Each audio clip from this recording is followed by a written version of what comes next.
Fight Fiend Forecast is back for another week, ready to attack in Oklahoma City, where the Thunder recently became NBA champions 2025. Now, Plessis, Kamaru, Usman are going to main event UFC Oklahoma City. Let's get straight to it. This is a big event between two Africans ready to defend at middleweight.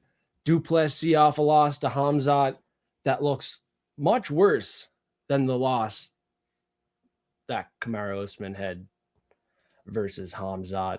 So we'll see how these two face off in this main event in OKC.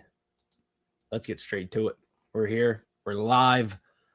Smash the like button. Subscribe if you have not yet. We're live Tuesday, 5 p.m. Eastern time for the Quick Picks live stream. Multiple cappers have gave me their picks. I'm going to relay their picks on the Quick Picks live stream with MMA Fiends. So crack one, pour one. Let's have some fun here. New week, new goals, new opportunities. Let's refresh, rehydrate, and do much better than last week. 0 for 5 on the main event picks. You got to expect this will be a much better week for Fight Fiend.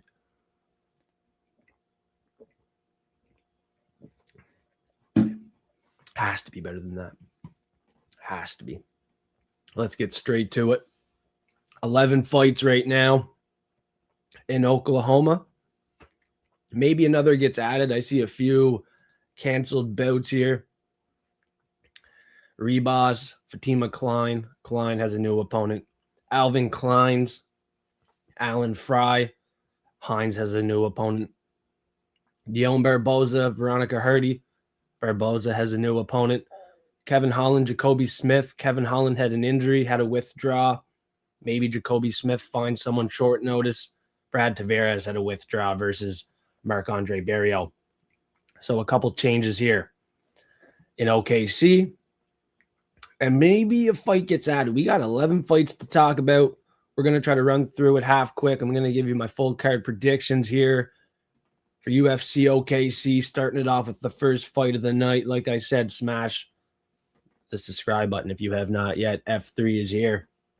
And we are live soon for the Quick Picks live stream. Fridays, Prop Fiends are live every 9 p.m. Eastern time. Be there, be square. We will be sharp. Try to be sharp.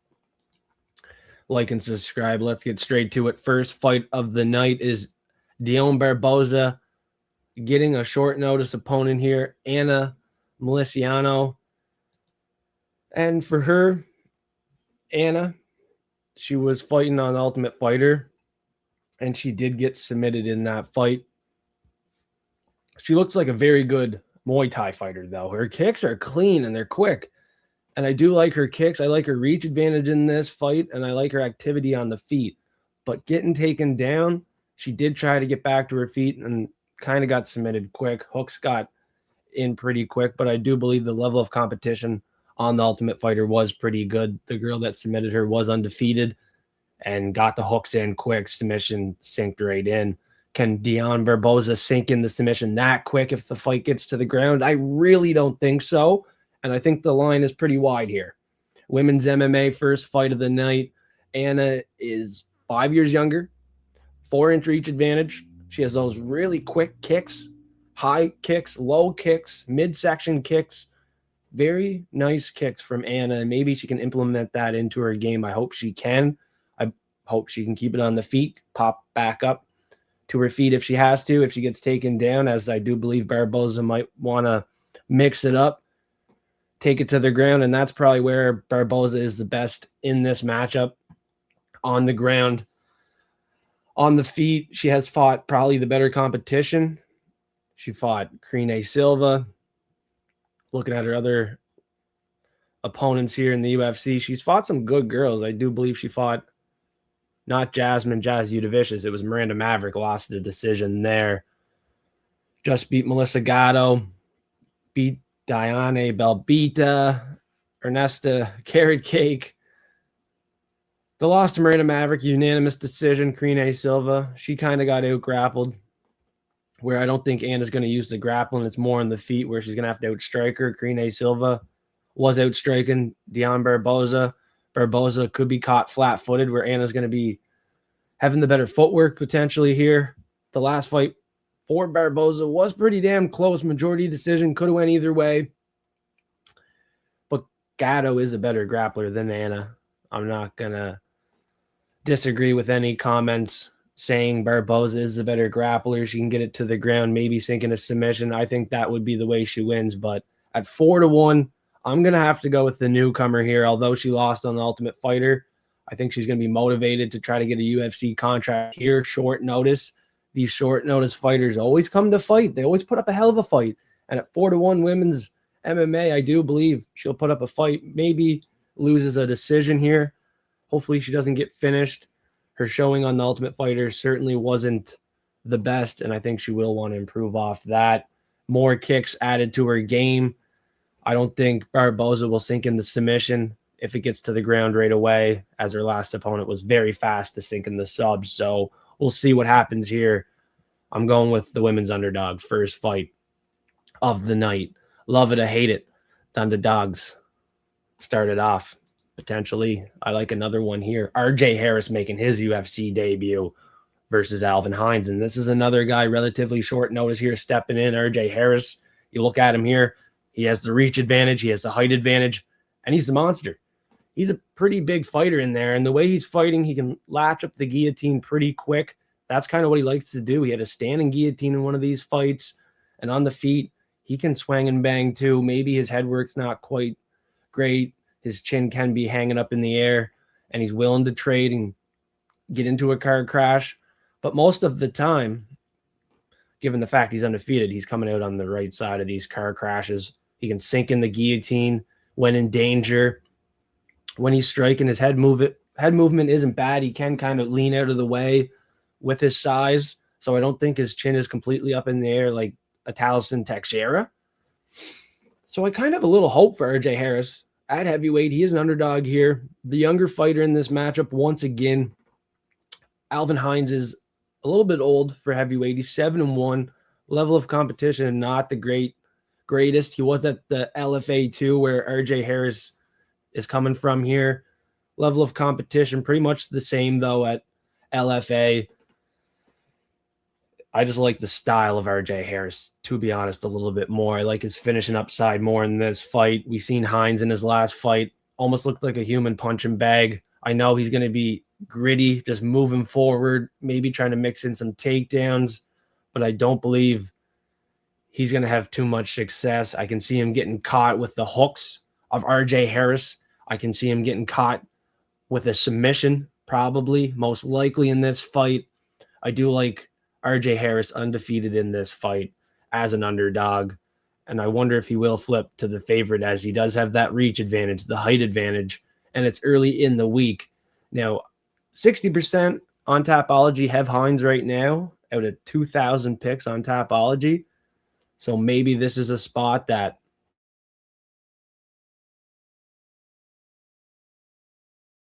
I do like what I see. So I think I will take a shot here. Maybe not an underdog of the week opportunity because it's a debut and his first fight. Hines is in his second UFC fight here. Haven't seen much from either guy. So it's pretty well a coin flip at heavyweight. I'm going with the undefeated fighter that I think looks better on tape, recent film. He has clear advantages in this fight with the height and reach, the age advantage too, and with that submission. So we'll see what happens here. I'm taking two underdogs to start the night. Hate it or love it. The underdogs hopefully win to start the night. Probably more confident in the RJ Harris pick rather than Anna. But that's a good number, 4-1. And RJ Harris, like I said, could flip to the favorite. We'll see what happens. Looking at the line movement this week, it's always something to keep an eye on. Line movement. We'll see if Anna can see some love as well. 4-1 is a big number.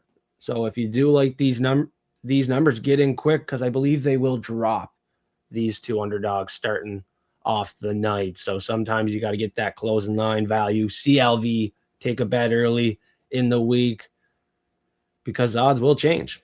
Sometimes later in the week, you can see the line movement to grow your confidence as well. It's nice to see where the money's going, see where the bets are at before you kind of lock in and make a play. But you can always cash out, get closing line value on plays if you like it. On Anna here, first fight of the night, this is a single bet opportunity at 4-1 odds. So I would say get in early on that one. With RJ Harris, you might be able to get a better number. Hard to tell on that one. We'll see where the lines go. I have a tool in Patreon showing you the line movement and then the Tapology percentages versus the betting percentages to compare. So hit the link in the description below to join Patreon, become a Platinum Forecaster, get those extra tools, and we can take advantage of these bookies. Even if I'm incorrect on picks, you still have great tools, and there's other cappers in the Discord for free, giving out their bets for free, their picks for free. Shout out to Prelim Tim MMA and MMA Toad in Discord for free. Multiple cappers in Discord now, so the community is growing, and I think this favorite at minus 1,000 is going to grow his aura here. Should be another finish. I really like his upside to climb the ranks here, possibly close in on a championship. Alden Coria looks very good on the feet. His size for flyweight is very good. Him cutting weight could be the biggest problem here at 5'8", but if he can keep making weight and stay healthy, he's going to look very good in this division. Obviously, a huge favorite here. You can't really talk about it too much. The upset, most likely not live for Stewart. It's surprising he's actually getting this fight. Looking at his last run, he got knocked out in his last fight to Costa. He got submitted to Jesus Aguilar. He's 0-3 in the UFC, and he has a puncher's chance, maybe. That's how he won his last 2 fights on the regional scene, by knockout. But other than a puncher's chance, he's outclassed in this fight. His IQ is lower. His footwork isn't as good. His takedowns aren't going to work. He's not even going to go for them. He's going to be striking in this fight with a better striker. So that's great. I think he gets knocked out probably round 1 here. Goes 0-4 in the UFC and gets cut. There's really no way the shorter guy comes in here and puts up a fight. He really didn't put up a fight in his last 3 fights. He's 0-3 in the UFC. And given the fact of the odds, he really shouldn't even have another chance in the UFC. So we're going with Coria. He just beat Grule by a decision. It's time for another knockout. It should be round 1 or 2 here. This is his 3rd UFC fight, and he should look phenomenal. He knocked out his last couple opponents on the regional scene as well before the UFC, and very nice knockout wins, higher level competition.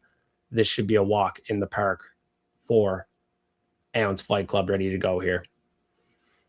Trains with Joshua Van, some very high-level guys. He's just going to be levels above Stewart Nicoll in this matchup. It's hopefully around 1 KO, given the odds.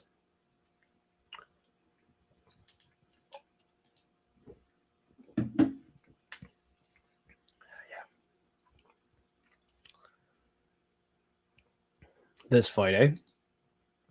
So what's interesting with this fight here between Levi Rodrigues Jr. 5-0 and Felipe Franco 10-2 is not only the odds favoring the guy that won on Dana White's Contender Series, but it turned to a no contest. The fact that the UFC is giving him a chance. He got banned for a substance that is not allowed. Now he's back in his debut and favored. Now, off the banned substance, that might not really play a big factor because the substance could be very small in taint that it really didn't matter. Not a big deal because some substances just get caught and they're not actually juicing and going crazy with it. But he looked very dominant in his last fight. He's 5-0, high finishing rate. I don't think he's ever went the distance. Looking at his run here, all knockouts. He had a knockout in round 3. It was a shoulder injury, I guess, TKO, round 2 KO, and all the rest in round 1. So I'm going to say he can get the round 1 KO again. Looking at the amateur scene, he had multiple round 1 KOs. Level of competition, really not that great. But, I mean, you fight who you have to fight. And now Felipe Franco, who had a tough time with Freddie Vidal. The guy Levi Rodrigues just ran through is up next. And Felipe with Freddie Vidal wasn't great. He gassed out, got choked out in round 3. He went back on the regional scene, ended up fighting a guy 10-7 and 1-1, getting another chance in the UFC, losing by a decision to Mario Pinto, who should have knocked him out. Pinto should have knocked out Felipe Franco, which is why people might think, hey, Felipe Franco could be live here. Fuck. He didn't get knocked out in that last one. Kind of put up a fight. Well, I still think he's not that good. And that fight, yeah, not much to go off. On the regional scene, low-level wins. The Dana White Contender Series wasn't that long ago, and that's the last thing that I remember, him gassing out, not having the cardio to keep up, and his striking early really isn't a threat compared to Levi Rodrigues, who really ran through Freddie Vidal. A common opponent, pretty recent. It's MMA math that doesn't always work out, but I think it definitely will in this fight. Given the odds, Levi should go out here and knock out Felipe Franco pretty quick with the ferocious speed, power, and energy that he has. Later in fights, energy could fade for Levi, which might be a problem. Franco just went the distance. His cardio could be improving, knowing that it is a weakness. But I don't trust in Franco. In this fight, it's a fight where it's hard to trust either guy.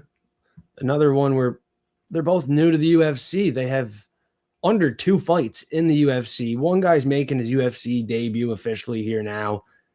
I wouldn't put too much money on either side. And RJ Harris, Alvin Hines, you get that matchup there, low level UFC experience in that one. First fight of the night. Barbosa has more UFC experience, but we are going to see some fighters with next to no UFC experience on this event. Very tough to call some of these fights. So you got to be careful when betting, manage the bankroll, and we'll see what happens here. In OKC, I like Levi. Round 1 KO. I don't think the substance was a big deal. I don't think it's going to affect what he's been doing. Obviously, on the amateur scene, running through guys, round 1 KO. Should do it here. Franco is the guy that has a lot of question marks beside him based off the 2 fights that we've seen here. Went the distance with Pinto, probably should have got knocked out, and then got submitted and gassed out on Dana White's Contender Series. Fought 2 low-level fights on the regional scene and got another chance. Like, not really sure what the frick is going on with Franco. So I'm going to have to fade him in this spot versus Rodrigues Jr. Both Brazilians, so should be a good fight. Very fun one. This next one, I don't want to be picking underdogs here all night, and I don't want to take too many, but Jean-Paul Lebosnoyani, JPL, might have to be my pick. Now, Seok Hunko has not lost a fight in the UFC, and he's someone that I've been trying to fade. And it's tough because on the regional scene, I don't believe his wins are that high level. I don't think he's at a high level, but he's winning these fights, all unanimous decisions too. So you got to respect him being favored minus 200. Bookies obviously respect his game too, more than me. And this pick has to be biased for sure. Jean-Paul Lebosnoyani was a fighter that won on the Dana White's Contender Series in fashion by finish. And he had those UFC fighters in his corner. He's been training with UFC fighters for a long time. And at his age, being the younger fighter in this matchup, I'm going to favor him and be biased towards him for sure. On the Contender Series, Hunko upsetted Igor Cavalcanti, who was my pick that night. So I've always been trying to get one back on him. Obviously, 3-0 in the UFC. It hasn't worked yet, and it might not work in this spot. Minus 200. You got to respect the odds towards him. He is a very good fighter from South Korea, and he's really just well-rounded everywhere. He's a good boxer, too, and JPL could struggle in this fight. Maybe one of his toughest fights in his career for sure. Going the other way, it might not be the toughest fight for Hung Ko in his career. Looking at his last couple, Oban Elliott was a tough test. Cavalcanti was probably a tough test. And Phil Rowe is the common opponent that they both last fought. And obviously a unanimous decision for Seok Hung Ko and a split decision for Jean-Paul Lebosnoyani. So JPL might struggle in this fight again, but I'm going to pick him, be biased towards him. I'd like to see him use his grappling in this fight, something that Hung Ko might struggle with. The grappling of Lebosnoyani is really good, and I think that's where he can shine. His last two fights, he never found the submission, never really got it going on the ground, but he does have a nice triangle choke. That's how he last won by sub. And if it gets to the ground, I kind of like his chance to get a submission in this fight. On the feet, he has that head kick, and he's very active. And he's going to be improving at 27 years old. Constant improvements from Lebosnoyani, where Hung Ko is probably at his prime, at his peak, in my opinion. So that's something to mention too. If we're seeing a guy go on the incline, it's probably Jean-Paul. And if a guy's hitting his peak right now, it has to be Hung Ko at 32 in this matchup, who's already looked really good. 3-0 in the UFC. Great start. 2-0 in the UFC officially. 3-0 counting the Dana White Contender Series for Seok Hung Ko. His two losses, one was by knockout in 2021 in round 1, and he got knocked out in round 2, his second pro fight. Hung Ko has been knocked out twice. That's how he lost his 2 fights. Maybe it's on the feet that Jean-Paul can capitalize. Maybe it's a club and sub. Looking at JPL here, 3 knockouts, 5 submissions, 2 decisions. Won his last 2, not by a submission. So I like him to go back to that. That's where he has been looking the best. 50% of his wins by sub. Let's see if he can get it to the mat at some point. He has the triangle choke, scarf hold, arm lock, guillotine, arm bars. Yeah, he is very good. And on the amateur scene, he was undefeated too. 100% finish rate. He had a Superman punch win. Oh, shit. He had a Superman punch win. Yeah, a lot of finishes on the amateur scene. He was 7-0, 100% finish rate. Pro, he's only won 2 decisions, never lost by a decision. He's also been knocked out twice when he's lost. He got knocked out to Jacoby Jones, 5-1 at the LFA 2023, and Spike Carlisle caught him 2019. That was his 4th fight. 4th pro fight. Lost a grappling match to Cody Steele, 2019. Jean-Paul Lebosnoyani fought some very high-level guys, and his losses are high-level too. Jacoby Jones, 9-4 now, who is not in the UFC. He lost 2023 on the Dana White's Contender Series. He's 8-3 in the LFA, though. Spike Carlisle, his loss there in round 1. Spike 16-7. And 1-2 in the UFC was Spike. 2-0 LFA. 2-3 Rising. Obviously early in his career. JPL is on the incline. He's going to be improving. He's my pick here as an underdog. That's 3 underdog picks in OKC. Let's see if Seok Hung Ko can not show up one of these fights. He's been looking pretty good. Credit to the favorite here. Not going to lie. I'm going to be biased towards my guy, JPL. He's a prospect that I do like. Obviously, the last fight was close. He's an underdog here, but I'm going to trust in him in this spot. Win, lose, we hit the booze with Jean-Paul Lebosnoyani.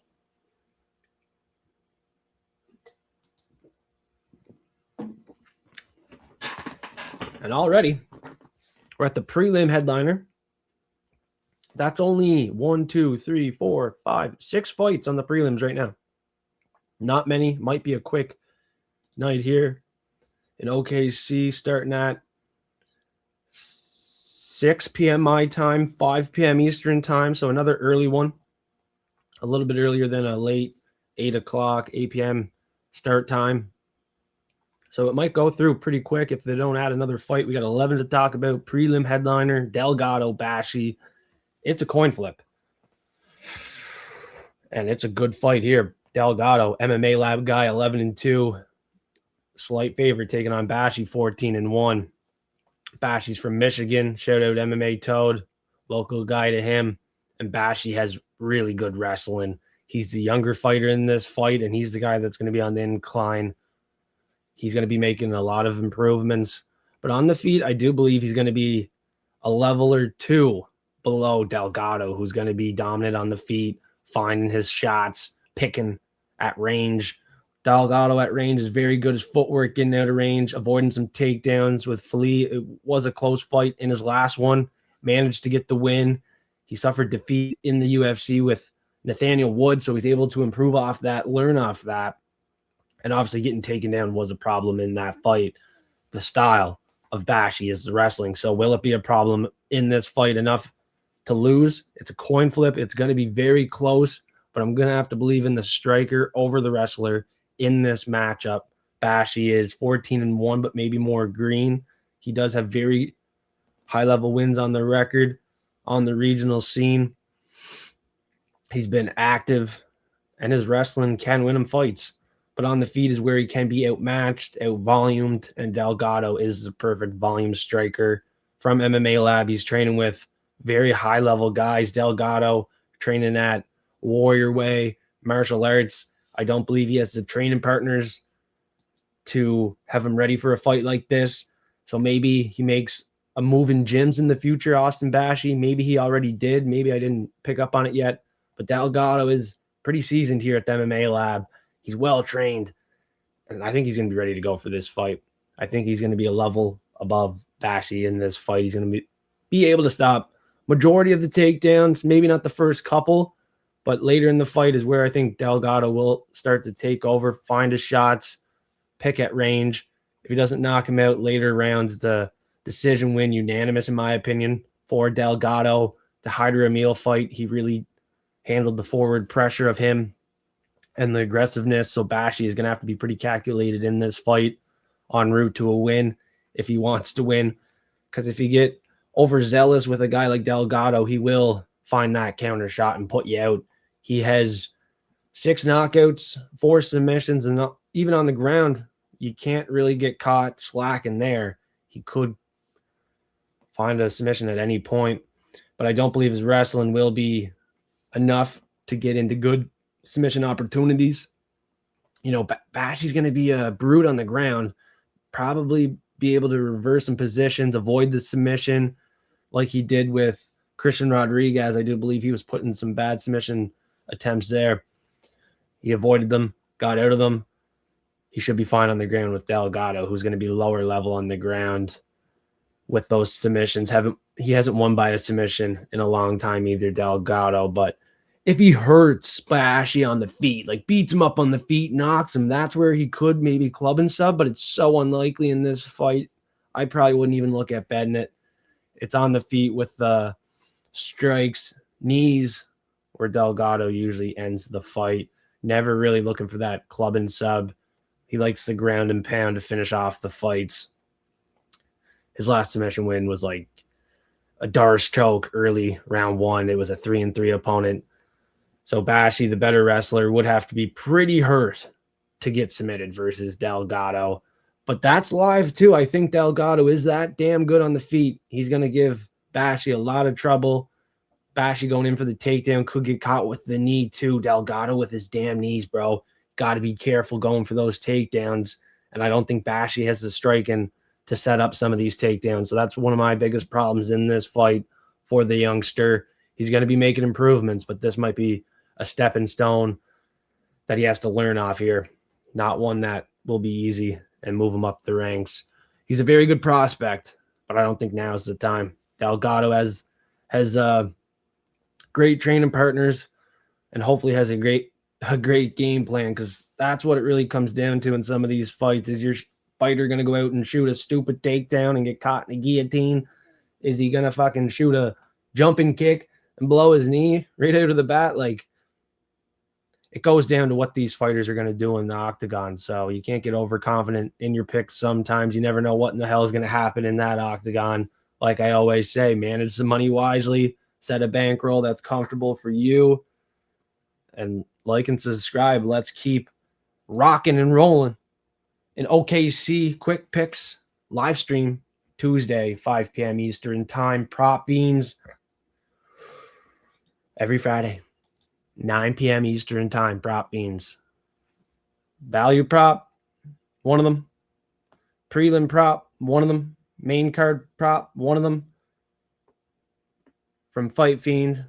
And then one from the same 3 picks from a guest. Prelim Tim's there every week. And then we have multiple guests that substitute in and out. AJ, Toad, Icy, Arkansas, Curry. The list goes on for the Prop Fiends. More people are welcome to join the Prop Fiends in the future too. Be a special guest on the show. So let's get it going. We have a value prop, main card prop, prelim prop each. One each. One from every forecaster on the show. Every Friday, 9 p.m. Eastern time. And the quick picks, we go through quick picks. Whoever gives me picks early. Community members too. We got BT's picks. He's been listening for a long time. A community member. He's in the live chat, comments, Discord for free. And Polly's in Discord for free. Tyler in the live chat.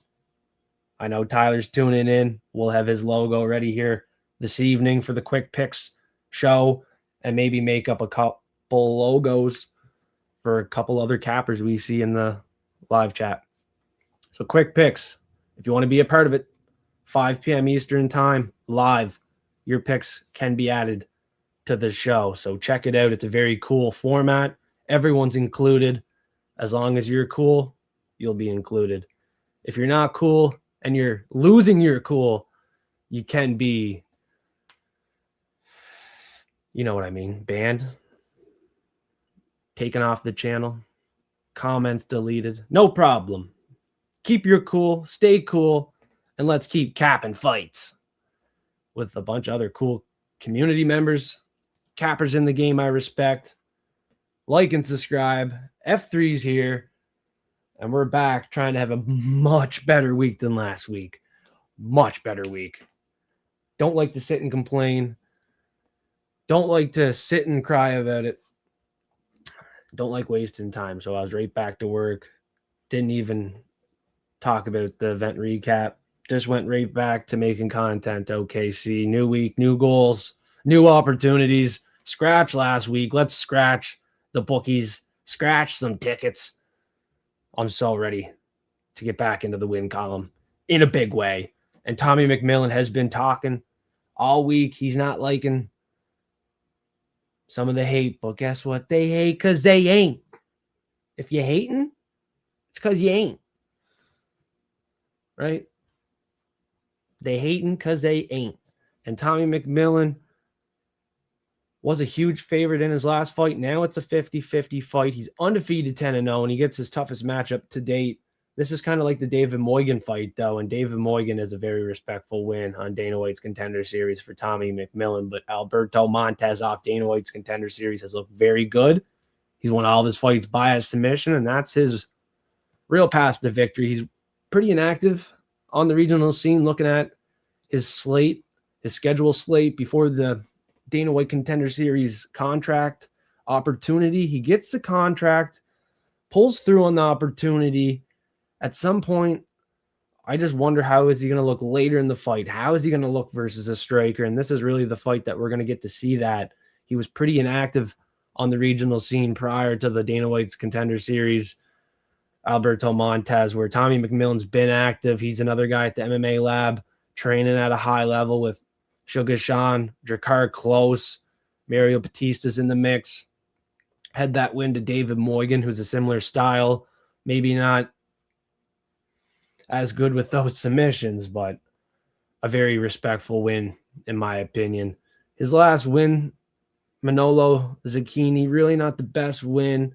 He was just brawling out there, making it a fun fight.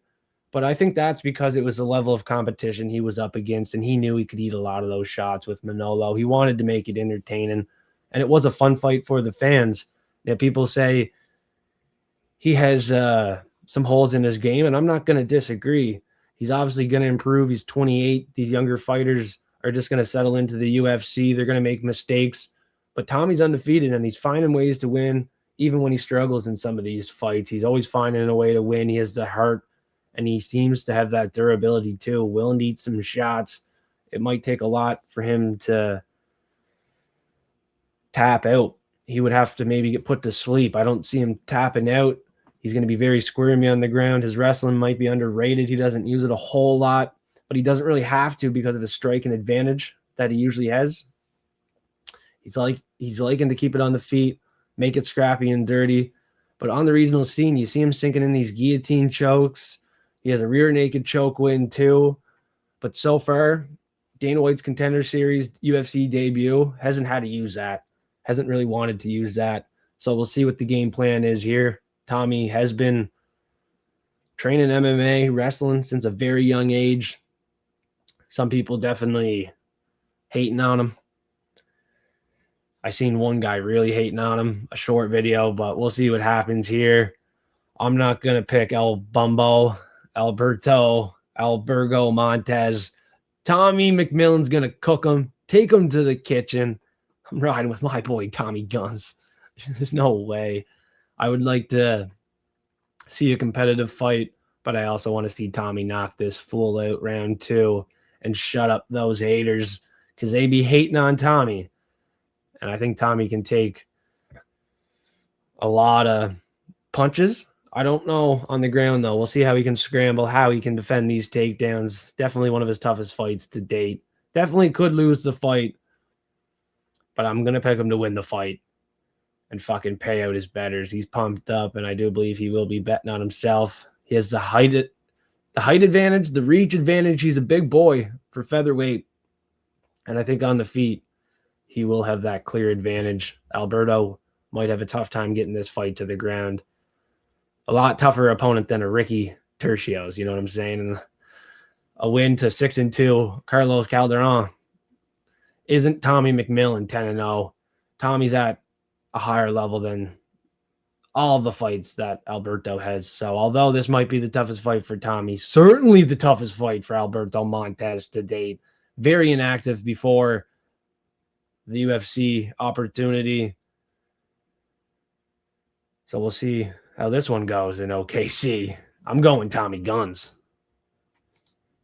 They hating because they ain't. Baby Shark up next. Big underdog in this women's fight. Very big prices on these women's MMA fights in OKC. And we'll see what happens in these fights. Will an underdog upset? I'm thinking one will for sure. Maybe both. These odds are wide. Fatima Kline is young, 25. Still a little bit green in her career. But damn, she is very good on a run right now. 9-1. And she beat Angela Hill in her last fight. Angela Hill was a win for Tabatha a year and 10 months ago. And it looked like Fatima looked a lot better in that fight. But Hill is a little bit older. And 7 months ago, probably had less gas than a year and 10 months ago. Angela Hill is at the end of her career now. And Fatima Kline, in her last 3 fights, is on a roll. Knocked out 2 opponents before that. Melissa Martinez, Victoria Dedikova. So on the feet, a menace. And Angela Hill, maybe she's not slowing down. Maybe Fatima Kline is that good. Just put it to her. Now, her loss was to Jasmine Jasudavicius. This is the girl that lost to Jasmine. That was her debut, a very tough fight and a very tough debut. What a tough debut to get in your first fight. So that's almost what they thought of Fatima Kline headed into her first fight in the UFC. At that time, her record wasn't overly impressive to even get that fight, but she put up really one hell of a fight. She was only 6-0 at the time, and she was a champion at CFFC. On the regional scene, fought some very good competition, unanimous decision wins, a couple of knockout wins in there. And she had some grappling matches, a lot of grappling matches where she knows how to do that armbar, toe hold, heel hook on the ground. Very good as well. So at 25, super good prospect in this division. And Tabatha's kind of had her time to shine and see what she can do. Her finishing upside probably is not at the level of Fatima Kline. Fatima Fline, I have there on the slide. Fatima Fline, not Kline. Whoops. Anyways, Tabatha is a decision dominator, using her wrestling a lot of the time. Her boyfriend is helping her use the boxing, but she couldn't get the boxing going with Verna Jandaroba, Yang Shannon, Lupita Godinez. 3 losses for her, very high-level losses for Tabatha. But Fatima would be another high-level loss, in my opinion. Her win to Tisha Pennington, split decision, not impressive looking back, and the win to Amanda Ribas by knockout. I mean, that was an awkward Amanda Ribas, who probably is not as technical as a Fatima Kline. Kline is a lot more technical. She's not going to make a mistake like that. She could, obviously she could, but I don't think she will.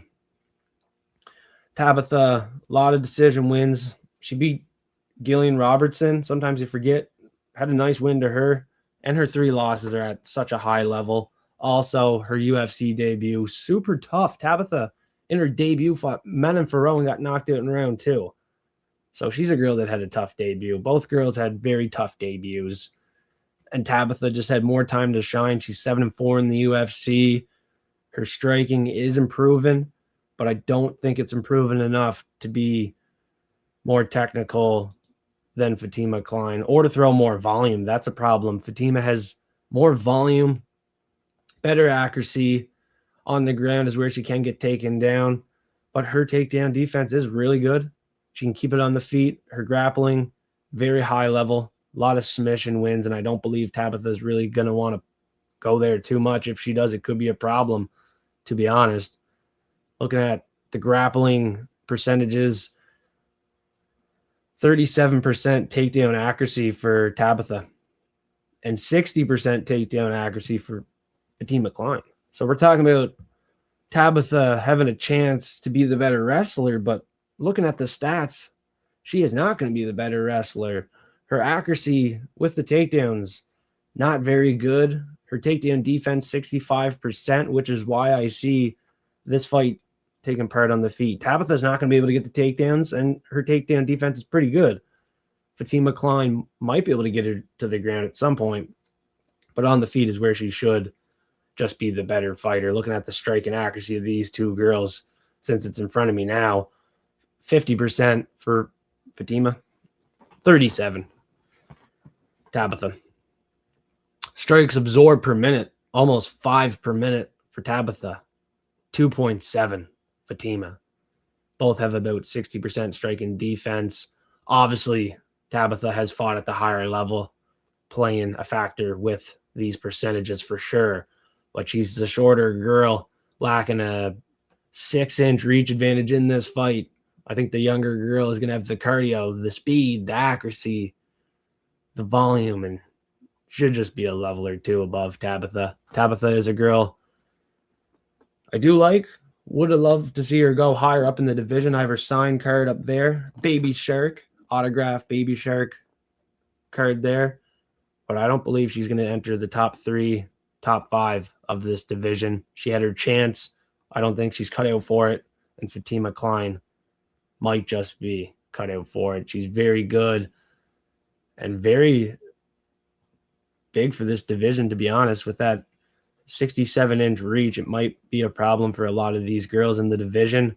But looking at the higher end of the division, like a Yang Shannon, Verna Jandaroba, Manon Farrow, all 3 girls would probably be my pick over Fatima Kline too, just right here, right now. 25 years old for Fatima. She might be outclassed in those fights too. Tabatha has the better experience, no doubt, and could be a live dog. There's the pick. Don't want to talk about it too much more.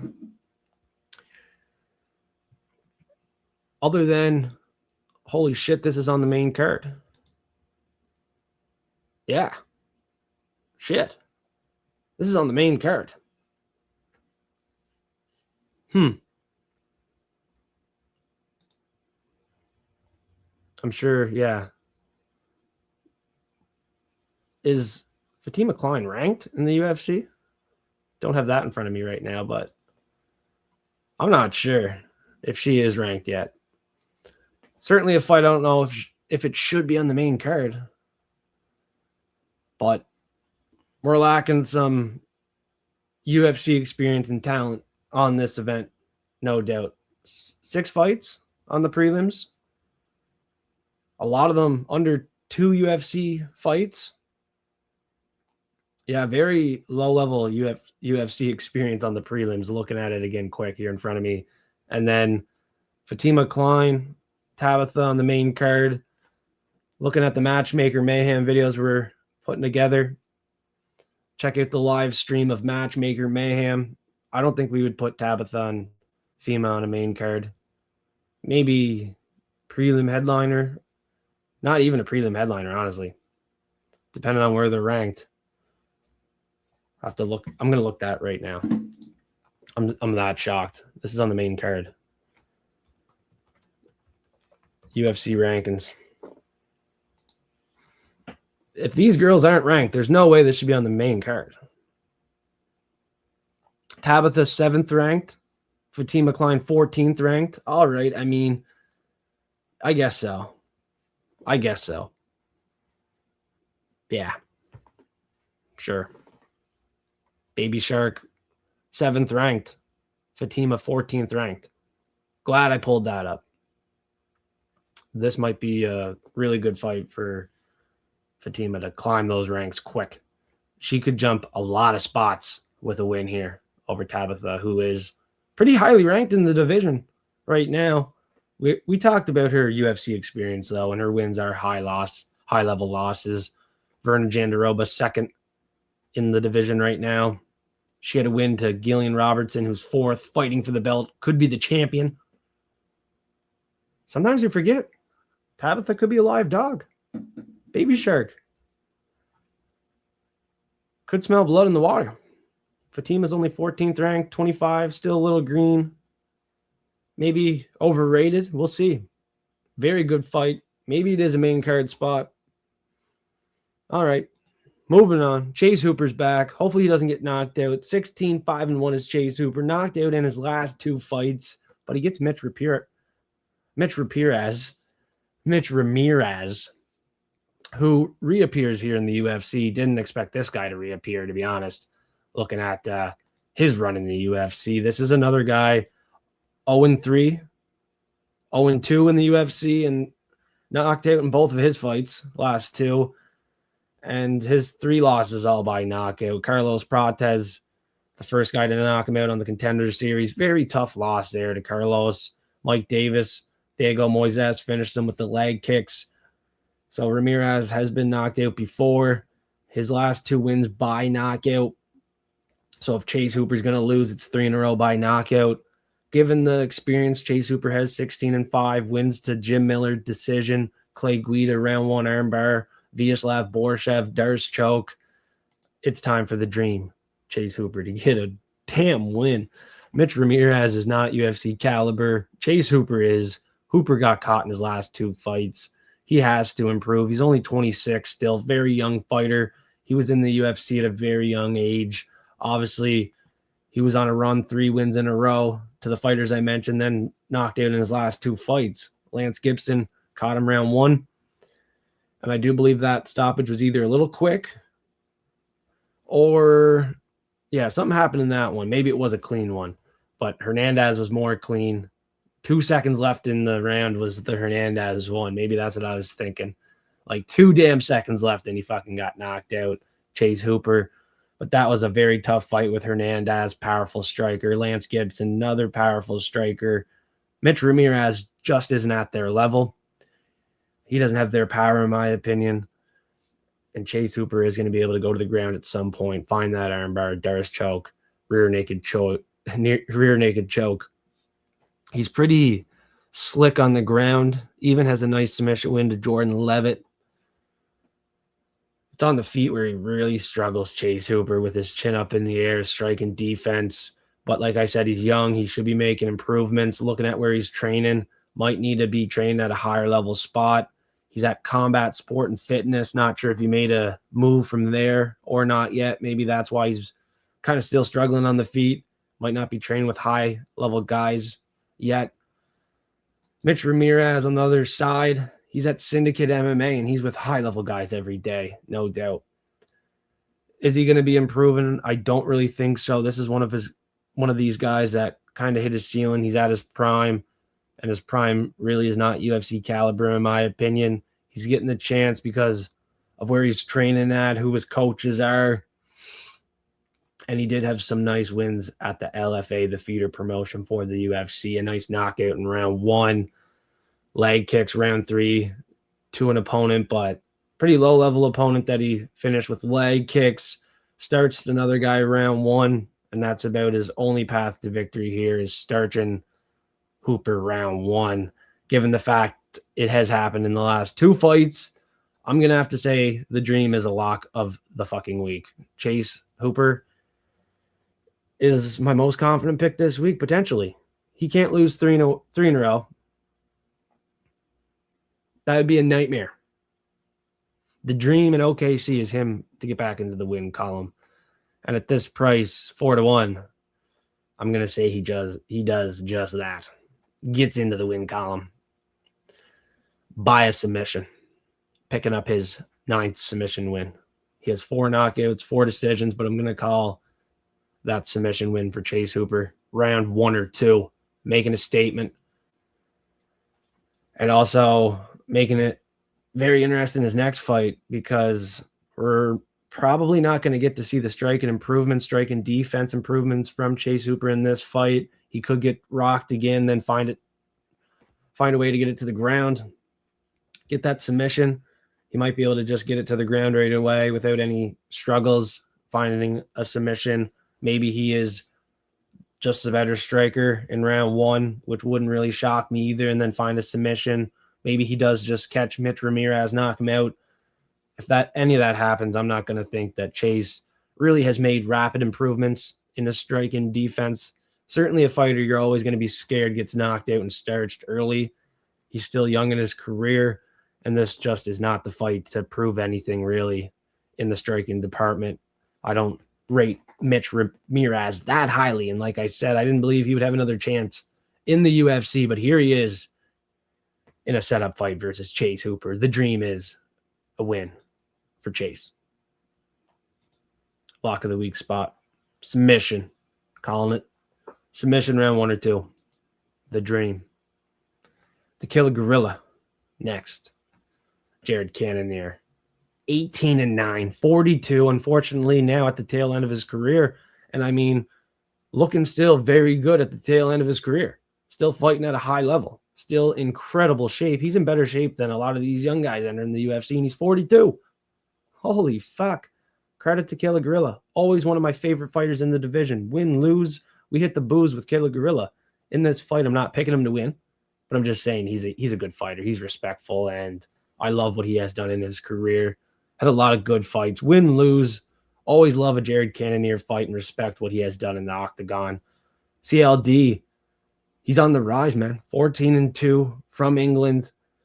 Very tactical striker here with the spinning attacks, the kicks, and just the fluidity of strikes. I like his in and out of movement, his footwork, the way he beat Roman Golidze in that last fight. He's just going to be too much for Jared Cannonier. I don't think he's going to be able to knock him out and really style on him, but he's going to be landing more consistently, have Jared Cannonier hurt at times, probably have him wobbled at one point in this fight, maybe knocked down.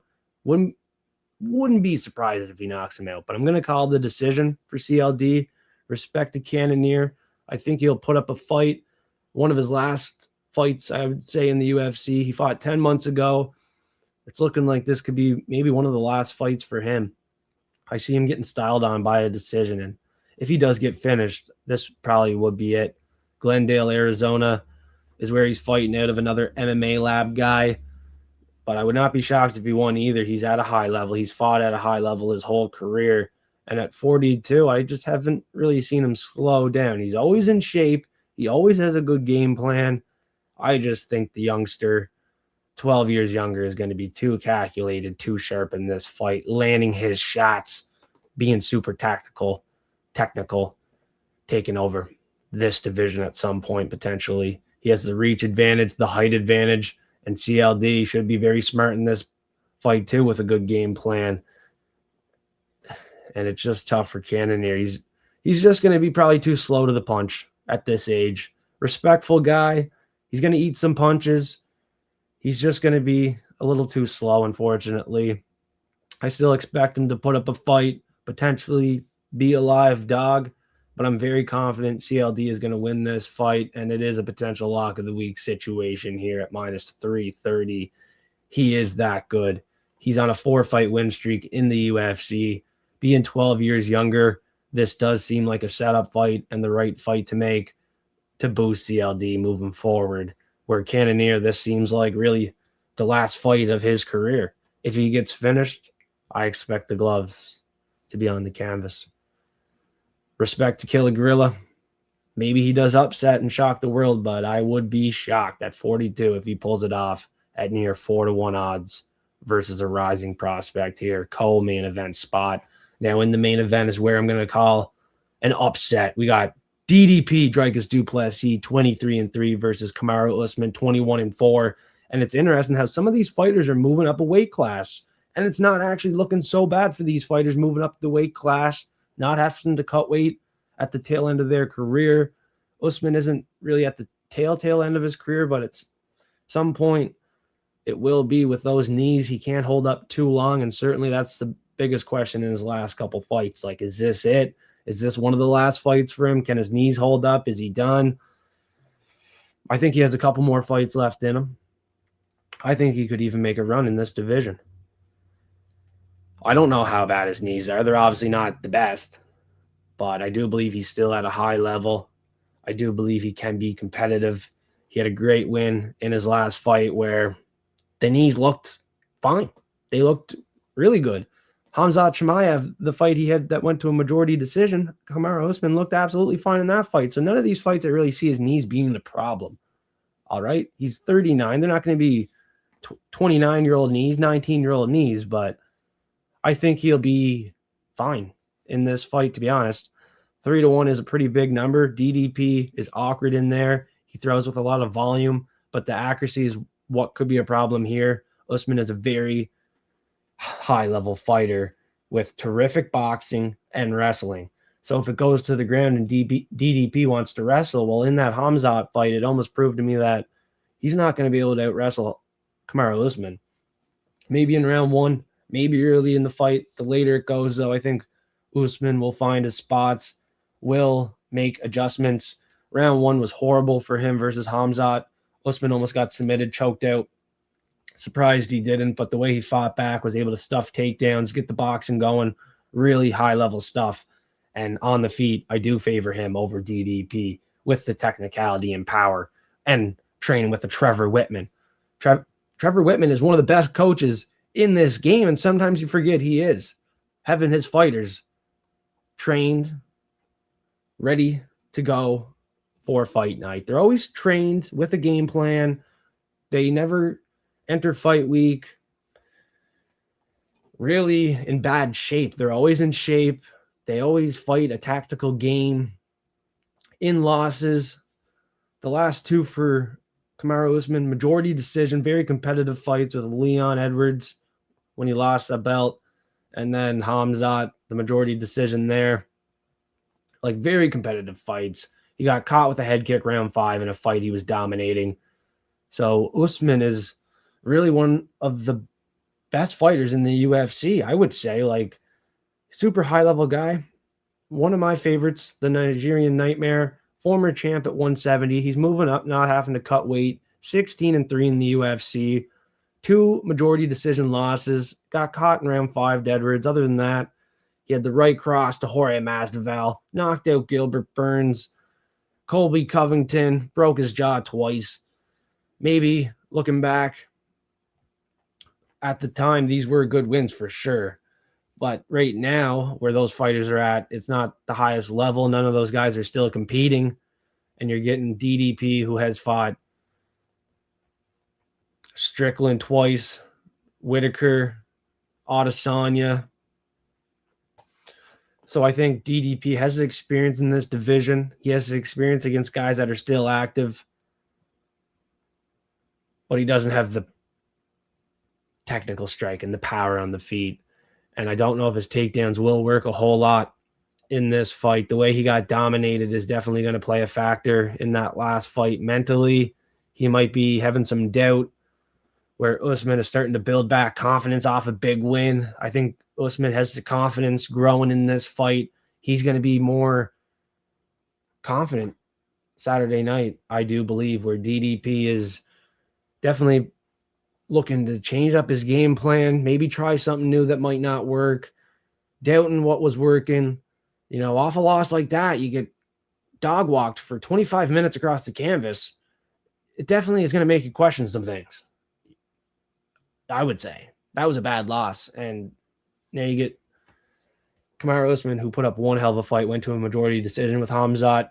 Another 2 rounds, would have won the fight 100%. Almost won that 3-rounder. 1 round 3 every day of the week with Khamzat. And then Buckley, that last fight, Usman looked almost career best. Looked really good. Didn't find the KO, but looked really good in that fight.